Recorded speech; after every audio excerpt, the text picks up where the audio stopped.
Hope in the midst of pain, readers respond to mental illness struggle. CNN. Imagine a mother ostracized and isolated for years because her son is mentally ill. Certainly received thousands of messages of support thanking her for coming forward and calling her heroic. That's what Stephanie as Camilla experienced after CNN Digital published my story and Avalil Contreras video. My son is mentally ill, so listen up.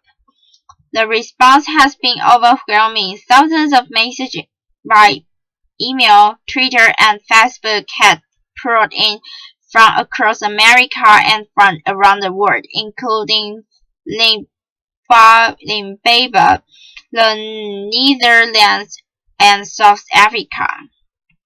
Many were from mothers fighting their private struggle with their own children, from fathers, from nurses, from psychiatrists. Others opened up their hearts, describing years of agony dealing with their own mental illness before stabilizing. My inbox was flooded with supported messages that were forwarded onto Stephanie. Many carried this message. Please know that it can get better. I can't thank you enough on behalf of all mothers out there that deal with mentally ill children. One mom emailed, I admire that woman so greatly for what she does and for the entire family allowing to share their story. Legislation seek to improve mental health system. Stephanie risks much in coming forward, especially the fear it could send her son in a downward spiral. One family doctor even objected to her doing so, but she felt that educating the nation about the struggle of raising a child with mental illness was worth it, and that in so doing, her son could improve too. Her risk seems to have paid off. Stephanie shared some of the messages sent to the family with her son Daniel, who suffered from bipolar disorder with episodes of psychosis. His response astonished her. Mom, I wanted to tell you that I finally can say that I accept myself for who I am. He said, I'm not my mental illness, I am me. For Stephanie, that statement marked tremendous progress and underscored why she decided to speak out. Her resolve has only intensified. The family has set up a website, savingdaniel.com, for people to communicate with Stephanie and Daniel and seek help. Stephanie hoped to create a foundation in coming months to help change the stigma around the mental illness. She also hopes to realize a long-time dream to speak to middle and high school students in San Antonio, anything to better educate mental illness in children, where to turn. One woman messaged by Facebook that she had endured a similar struggle as Stephanie in raising her son.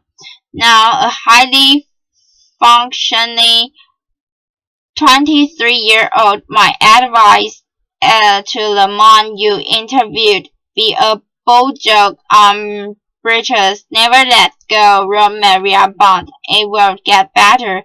I promise you that. Readers also thank us for understanding and sensitivity in telling Stephanie and Daniel's story. Many parents raising mentally ill children said they wish they had the courage to tell their story like Stephanie. On Twitter, I received hundreds of messages echoing cross-cultural reverse sentiment. Thank you for telling her story. Represents so many stories around the country. This was a fantastic article, and I'm heartened to see it published on CNN. Alison McCannes said in an email, so many families and people are suffering under the incredible burden of dealing with mental illness, and it's particularly difficult when it involves children.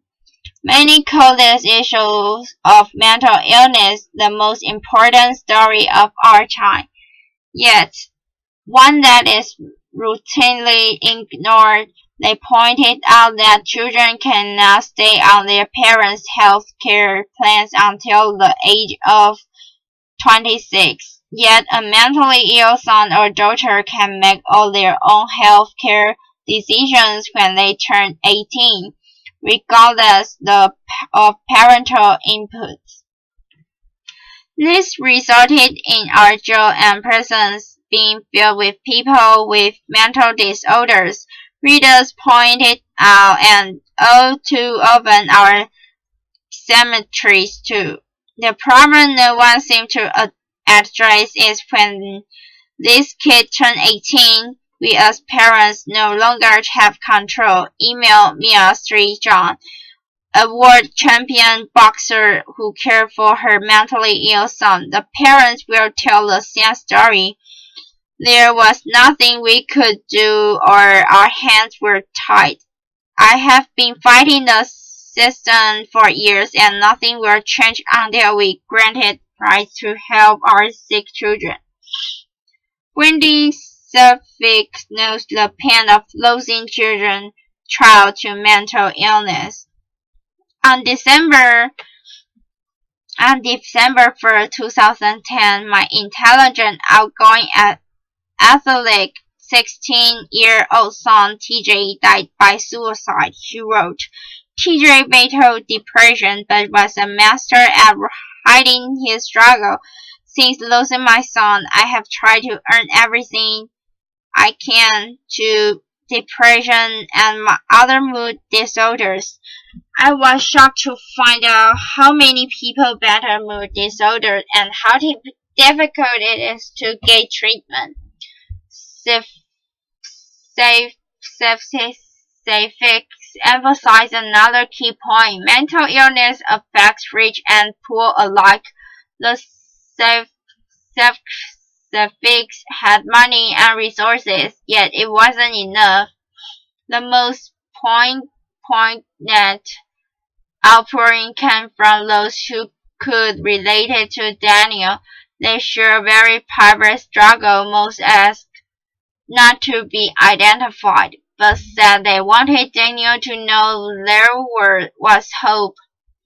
I have a story of mental illness too, but I'm successfully functioning with medicine and years of support.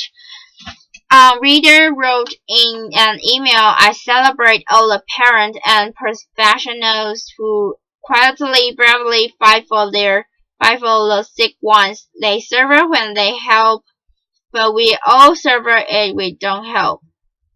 Stephanie and Daniel are my heroes. I pray that we will be stronger and more compassionate after reading their story. One of the most touching messages came from the mother who said her 9-year-old son was hospitalized this year for 16 days for delusions, depression, anxiety, and suicidal thoughts. I have learned a lot since then about his illness, and even more the startling lack of available mental health resources and treatment opinions. Even in a large city, the monk wrote. The mother asked not to be identified, but she said Stephanie and Daniel's story inspired her to put into words what she has been through. She wrote this poem titled Cherry 784 that She said could be shared with others. Cherry 784. We hide the nights, but you really only wanted to fall from your window. 9 years is enough. I've had a good life. You told me during a visit, the one where you still weren't sure if I was really your mom. We played basketball in the day room and snuggled on warm beanbag chairs with our shoes off and our hopes high. Then the next day you come home, I took weary walks between visiting hours through corridors, concrete walkways, and parking decks in the August well, texting first A, 4C, third D to myself, digital breadcrumbs for the evening return. The contraband I carried fit in an empty lock, lift the phone, speak the code. Cherry 784. Hold for the bus, open one door. Wait for it to close so the other will open. You always on the other side, anxiously waiting, reminding me I was 2 minutes late, as if I didn't know. And squeezing the remaining bread from my lawn with your little boy hugs, I brought you fresh fruit in label cups, cantaloupes, grapes, oranges, and pineapple chunks. The sand embedded in my flesh from cutting. Something sweet for you, my love, my baby, my boy, and my son.